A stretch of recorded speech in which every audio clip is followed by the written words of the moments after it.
Hi, welcome back to Christine's Home Affairs. I don't know what I'm doing today, but you guys do. You've already seen the thumbnail, so you know what this video is all about.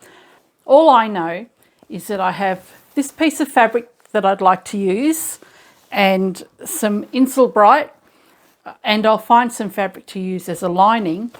And all I know is that I'm going to make some kind of an insulated bag. Let's see what we can come up with. Okay, this is a directional fabric, so I'm going to have to use it a certain way. I only have a 21.5-inch piece, but it's the whole width of the fabric. What I'm going to do, I want to use the Insulbright, and I want to try and waste as little fabric and product as possible. Now the Insulbright is already the same width as the fabric, so what I'm going to do is cut my Insulbright to the same size as my fabric piece, and then I'll work from there. Now, because I'm using Insulbright, I can't fuse this onto the back of my fabric, so I think I might actually go and quilt it. I'm not going to quilt it too heavily. I think I'll just do some diagonal cross-hatching lines, but I'll actually do them quite a bit apart. I'm going to start in the center of my fabric here. This is actually the center fold line. I'm going to draw some 45-degree diagonal lines.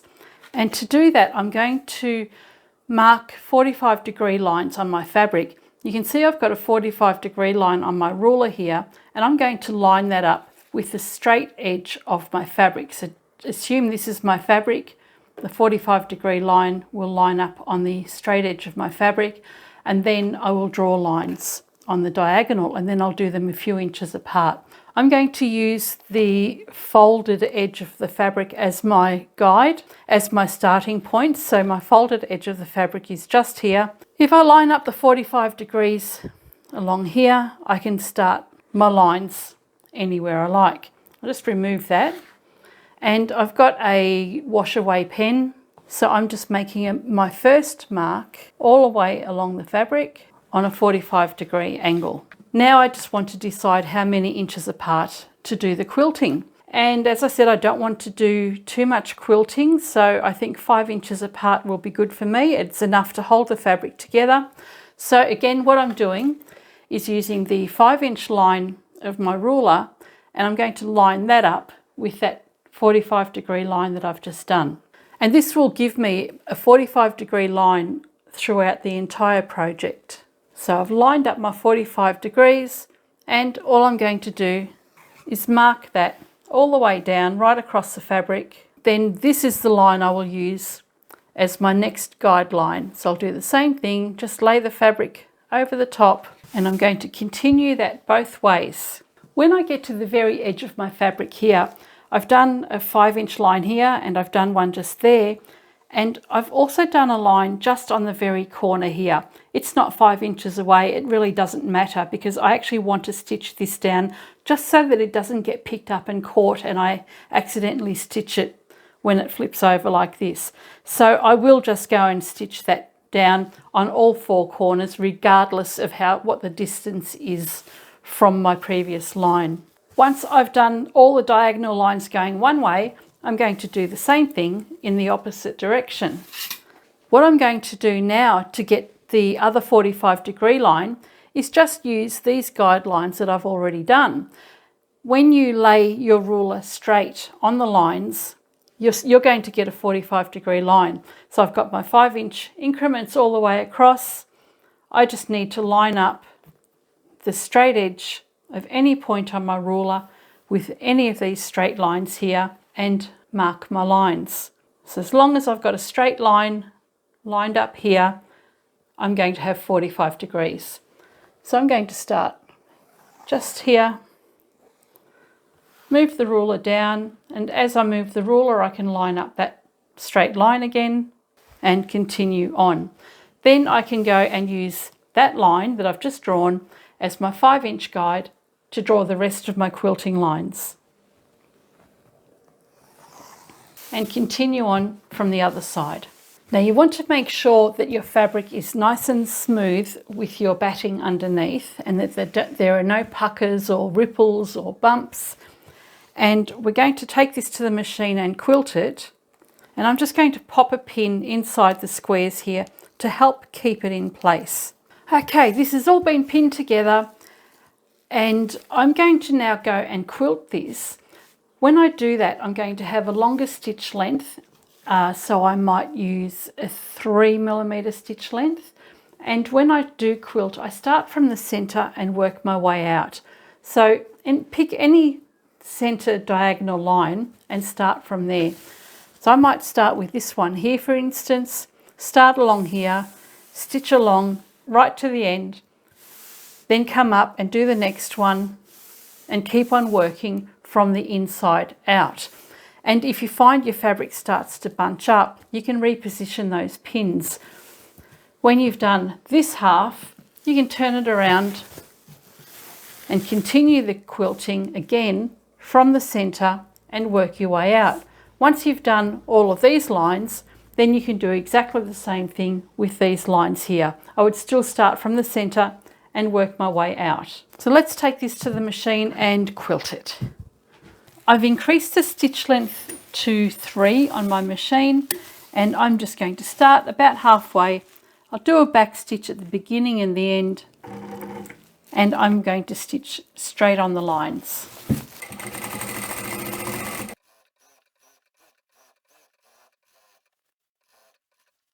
And then I'll go back to the beginning and I'll find the next line and start stitching from there. I'll take my pins out as I'm going along as well.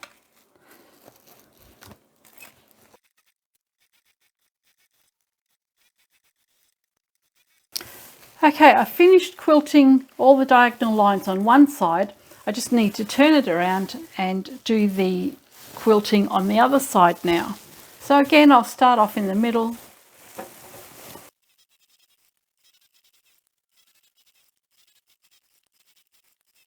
Okay, so the quilting is done. I am going to now square up this fabric. When I started this project, I didn't know I was actually going to be doing any quilting. So if you do decide that you have to quilt your fabric, cut your batting a couple of inches bigger all the way around, and that will make sure that you don't lose any batting on the edge of your fabric. So because when you start quilting, your fabric and everything starts shifting a little bit, allow a little bit of extra all the way around, even if it's just an inch. Then you won't waste too much of your fabric. I'm going to fold this fabric in half because I want to square it up now, and I've decided that this is the direction that my fabric is going. Because of the idea that I have in mind, I need to have I'd like to have one continuous piece of fabric for the bottom of my bag. So I'm going to use this as the correct way. So I'm going to line up a straight edge here on the straight edge of my fabric, make it cut up and start squaring this fabric up. I want to trim this so that I've got all the layers available on both sides and at the top. And I'll do the same for the other side. Okay, so my fabric's squared up nicely. What I need now is a piece of lining the same size but half an inch shorter.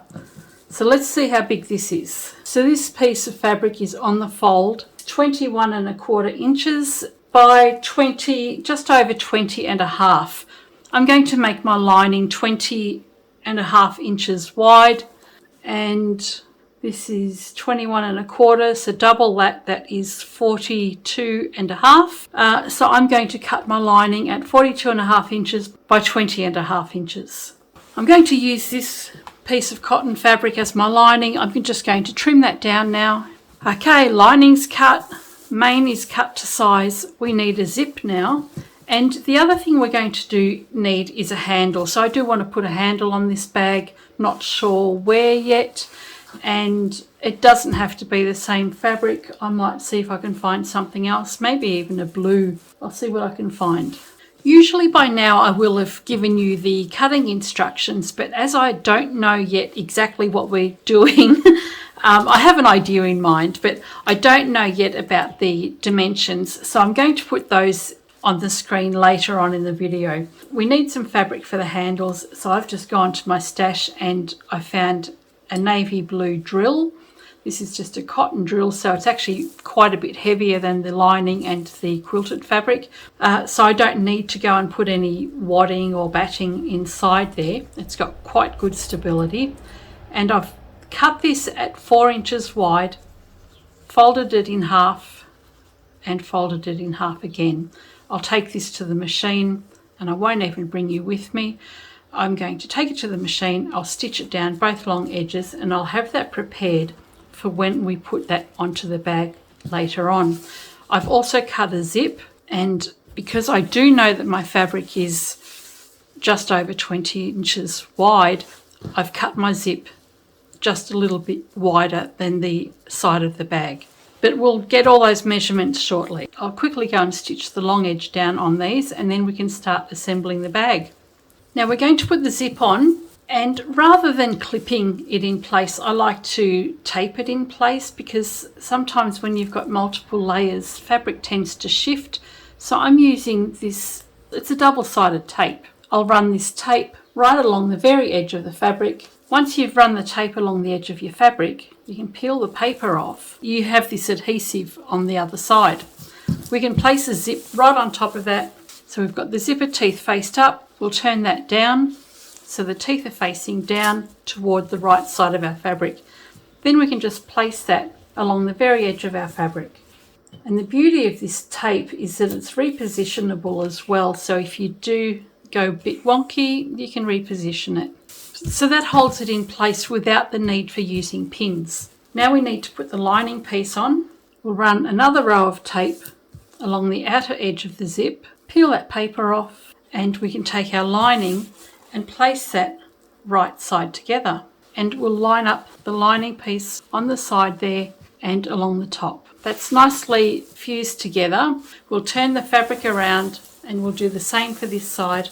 Peel the paper off, and we've got to go and find the other side of our zip. So we can separate the bottom part of the zip, and that can go straight up this end.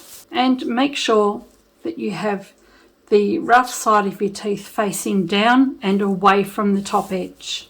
Then you can bring the other end of the lining over, and we'll line that up, and we'll get some more tape and secure this one down. Okay, we've got all pieces secured. We've got our main fabric, our lining fabric with our batting, and we've got the zip on the inside there, and we've got the zipper tape on the inside here as well. We're going to take this to the machine and stitch the zipper down on both pieces. Then we'll turn it around and we'll do a top stitch before we go to the next step.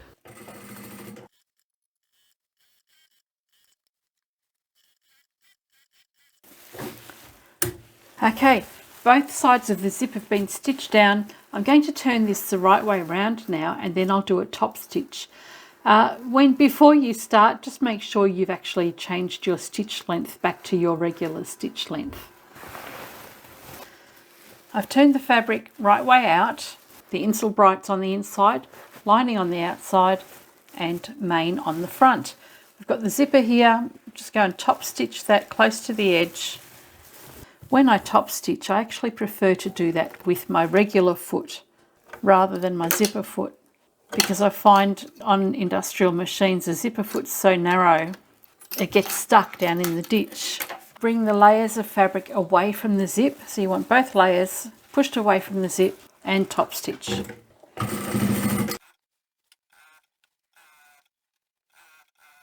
We'll do the same for the other side. Zippers have been inserted and top stitched. The next thing we need to do is insert our zipper pulls.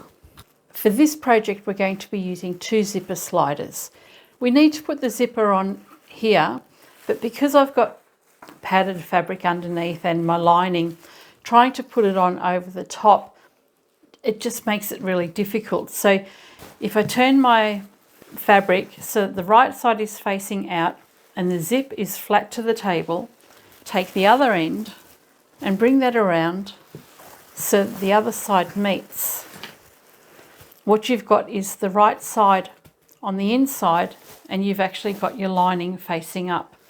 By putting your pull on this way, you've got the flat of your bench, and it makes it a little bit easier to get your zipper slider on. If you don't have lining or you've got a nice sturdy fabric, you don't have to do this, but this is the way I find is easier for me.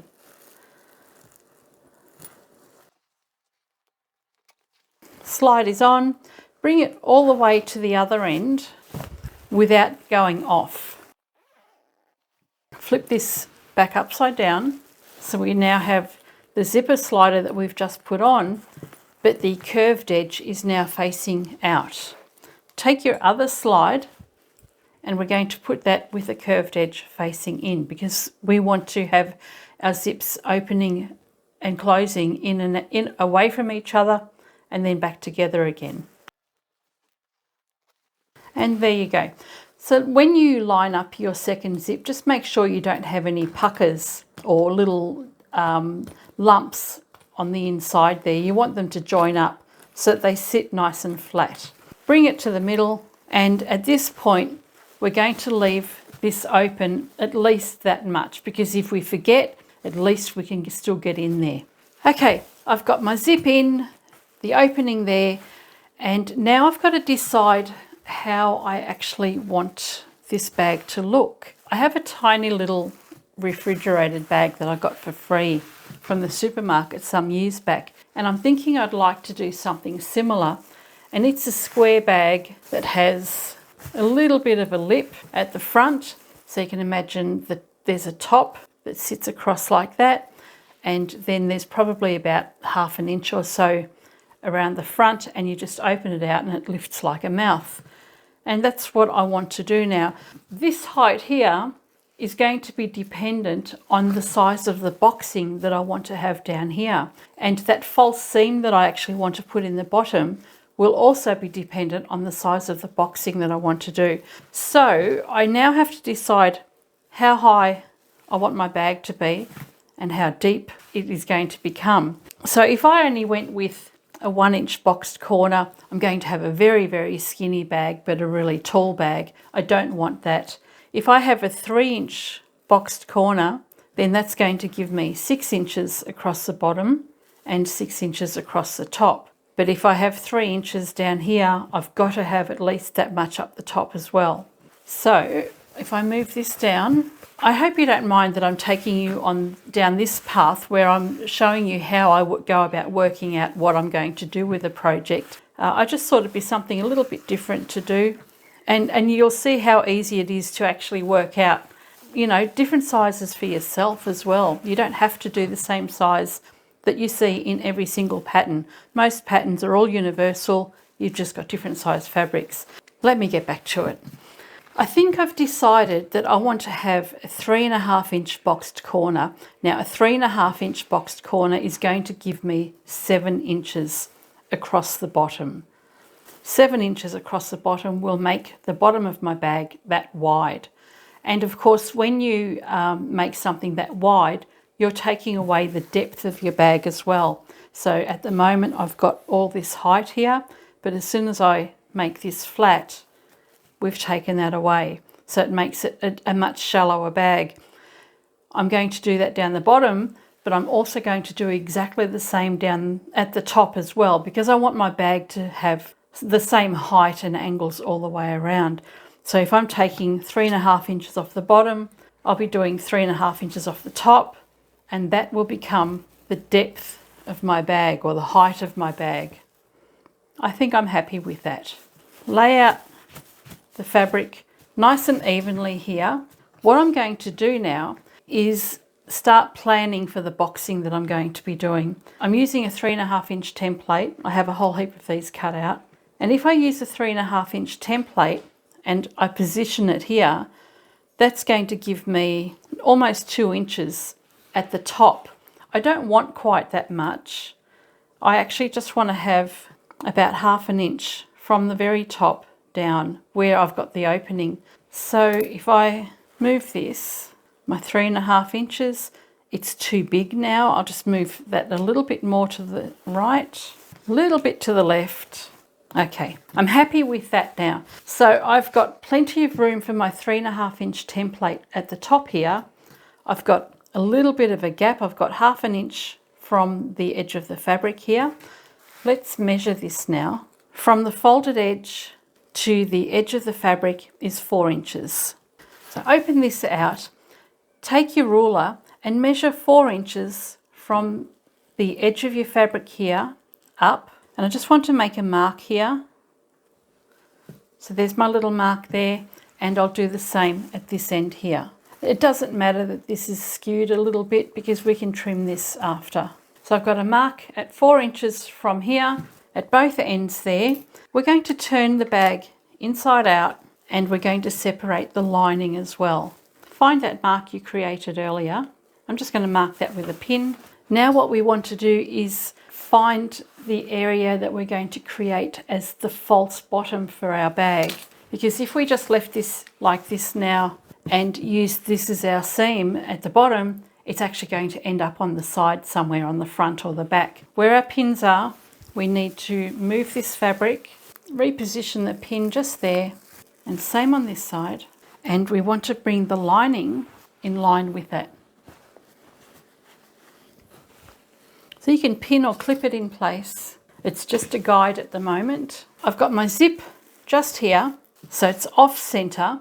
I've smoothed out the lining piece of fabric so that the fold is at the bottom in line with the main part of the fabric.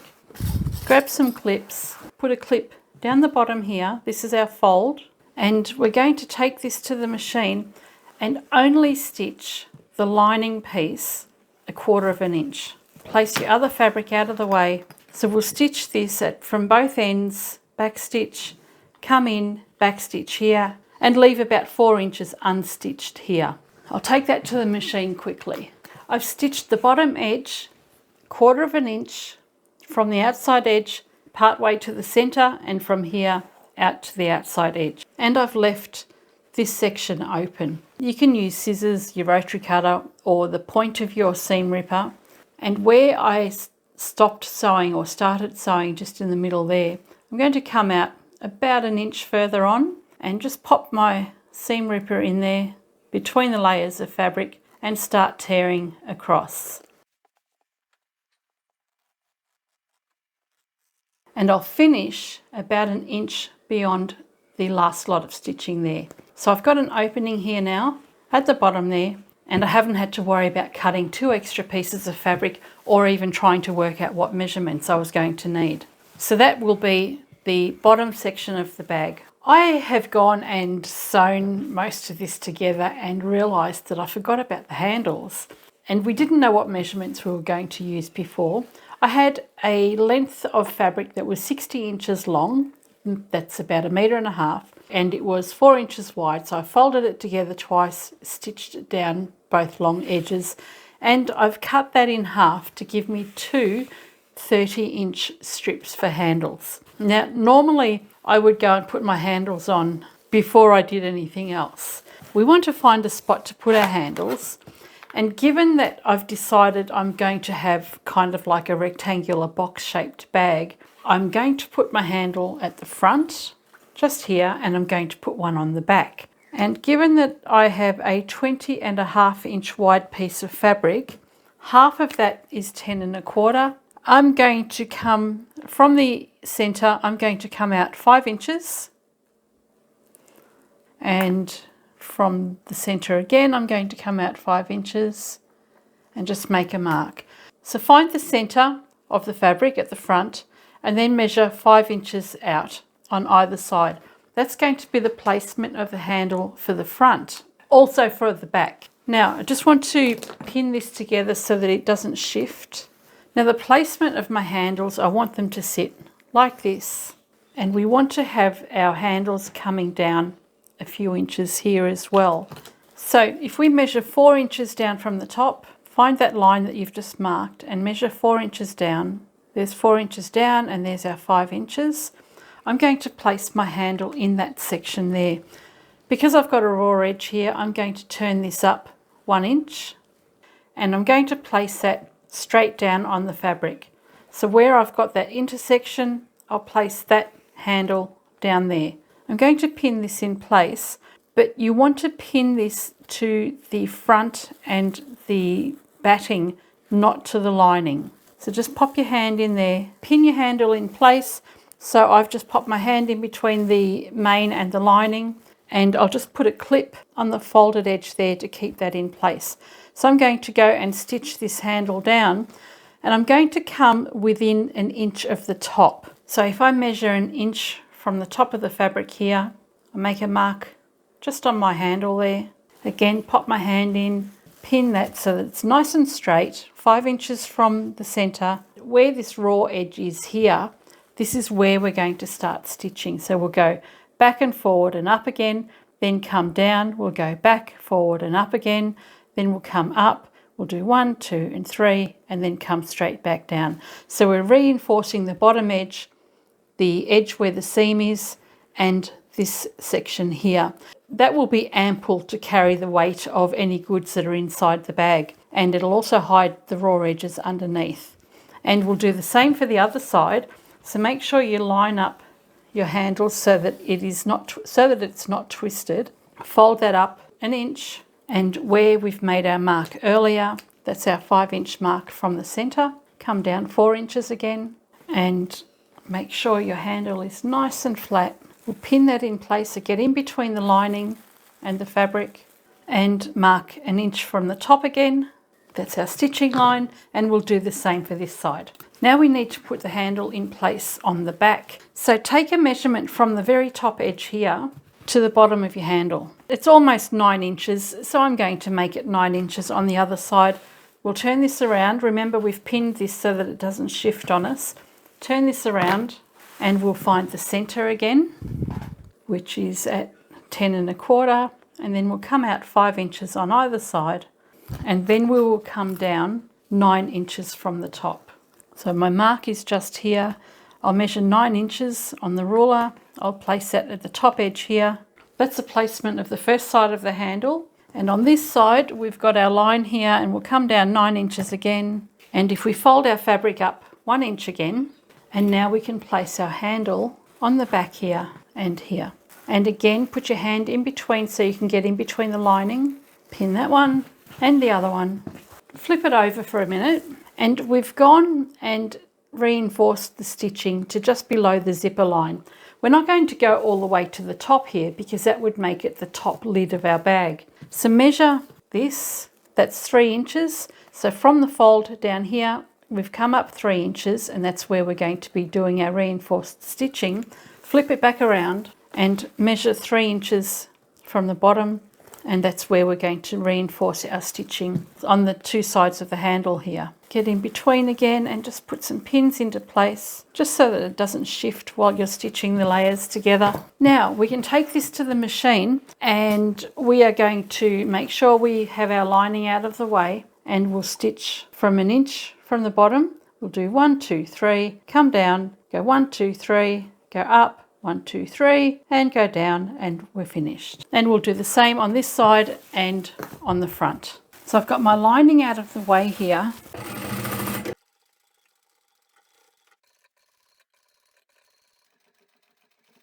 So the first side of my handle is stitched down through to the other side of the batting, but not through the lining. And repeat for the other 3. Okay, our handles are in place. Now we'll turn this inside out. So we've got our lining fabric nice and flat here. We've got our fold at the top here and our false seam at the bottom there. Bring the main fabric in line with the lining. So we've got the zip along here. Make sure the bottom edge of the lining lines up with the bottom edge of your bag, and same at the top. Smooth that out, pin or clip it in place. We're going to stitch the side seams 1/2 inch all the way down. We've got the side seam here. Make sure the top part of the fabric on the zip is 4 inches from the top, and same on the other end. We've got the zip here, our lining lined up underneath, our fabric on the fold at 4 inches from the top edge of the zip, and we'll stitch both sides closed. So I've gone back and forward and back again, just in the area where I'm going to cut the box out, and where the zip is just here, I'm going to go forward, back and forward again, just to make sure that that's reinforced.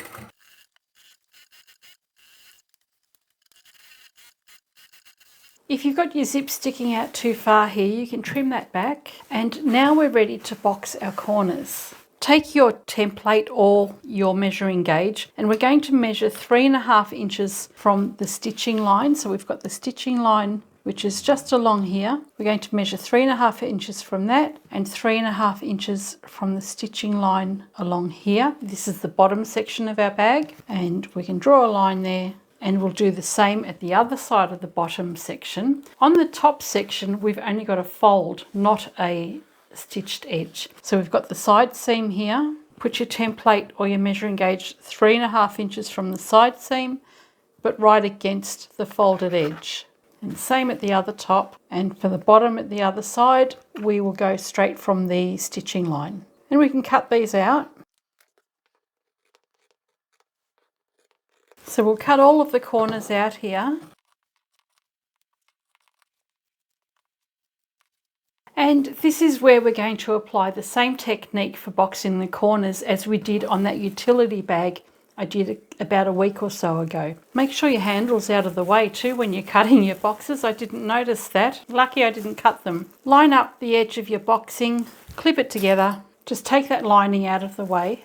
And this is the top part of our bag. So we don't want the lining on this side. Continue to clip this together here. And we'll just go and open the zip the rest of the way before we go any further.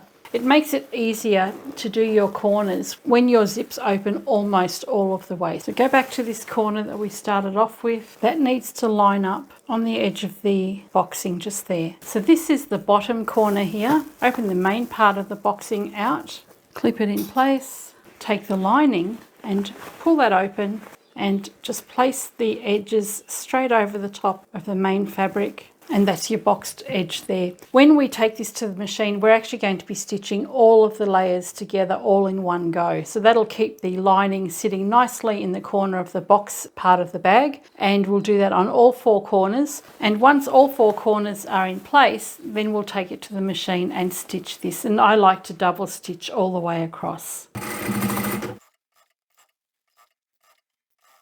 So all you have to do on the boxed corners is stitch it all the way across through all of the layers there. And as I said, I like to double stitch it, so I'll go and do that again. Then I'll do the same for the other 3 corners. Okay, here's the finished product. It's looking a little bit floppy here. I clearly need to put some things in here to make it stand up properly. I'm pretty happy with how it's turned out. It's certainly going to be serviceable, but it is a little bit floppy. So I think what I should have done in this bag is perhaps used another layer of stabilizer on the lining fabric, something even stiffer, just to help it stand up even more. Look, it's got the Insulbright on the inside, so it's going to keep things cooler and warmer than they normally would. It'll certainly be useful when I go shopping next, and it doesn't really matter that it's not that sturdy. I think it's turned out okay. Let's have a look inside. I didn't really know what I was expecting when I started this bag earlier today. When I decided I was going to make something like this, I thought that I was going to have the zip coming all the way from the back, all the way around and again to the back again, but it's only gone halfway. That's something in the construction that I've done. Certainly still a usable bag. It doesn't matter that the lid doesn't open all the way because there's actually quite a lot of space in here to get anything in here. Apart from the fact that it's a little bit floppy, I think it's turned out all right. Well, what do you think? I think this has actually come up all right, given that I didn't really know what I was going to be making today. Where I've given you instructions in the pattern as to what I was doing here, I'm going to make a couple of modifications in the video. Now, when I was doing the zipper here, I actually wanted to have 1 inch more fabric at the top here. It ended up, when I was boxing the corners, it ended up being very, very close to the top. So you can certainly go and do it the way I've instructed, but what I'm going to do is reduce the amount of boxing in the corner. I'll do everything exactly the same, but in the boxing section, we are just going to make that a little bit smaller. So I'll adjust that in the video, and then that will allow for this area here just to have a little bit more fabric at the very top. But apart from that, I think this has come up not too bad. Bit soft, but it's okay. It'll certainly be useful. What do you think? Mystery project for you and for me. Well, actually, you guys knew more about this than I did. I had fun making this. Anyway, I hope you've enjoyed this video, and I shall catch you next time. Bye for now.